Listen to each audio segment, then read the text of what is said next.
আনুষ্কাকে বিয়ে করতে মরিয়া ছিলেন রণবীর। জাপটে ধরে চুমু খান বেশ কিছুক্ষণ। রণবীর কাপুর একসময় প্রকাশ্যে বলেছিলেন তিনি আনুষ্কা শর্মাকে বিয়ে করতে চান। তবে তখনই আনুষ্কার জীবনে ভারতীয় ক্রিকেট দলের তৎকালীন অধিনায়ক বিরাট কোহলি, করণ জোহারের এই দিল হ্যায় মুশকিল ছবির প্রচারের সময় রণবীর বলেছিলেন বিরাট খুবই ভাগ্যবান পুরুষ।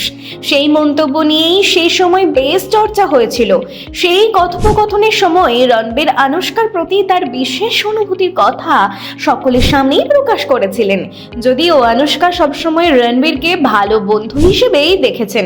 অনেকে মনে করেন তিনি রণবীরকে ফ্রেন্ড জোন করেছিলেন, তবে বাস্তবে তাদের বন্ধুত্ব বেশ দৃঢ়।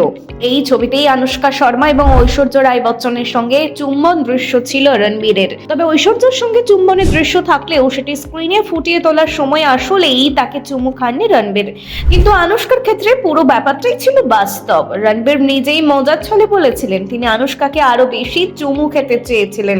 বিরাটের দিকেও ইঙ্গিত করে বলেছিলেন কেউ একজন খুবই ভাগ্যবান। তবে সে সময় আনুষ্কা বিরাটের সঙ্গে তার সম্পর্কের কথা প্রকাশ্যে আনতে চাননি। পরবর্তীতে বিরাট আনুষ্কার প্রেম পরিণতি পায়। অন্যদিকে রণবীর দীর্ঘদিন সম্পর্কে থাকার পর আলিয়া ভাটকে বিয়ে করেন।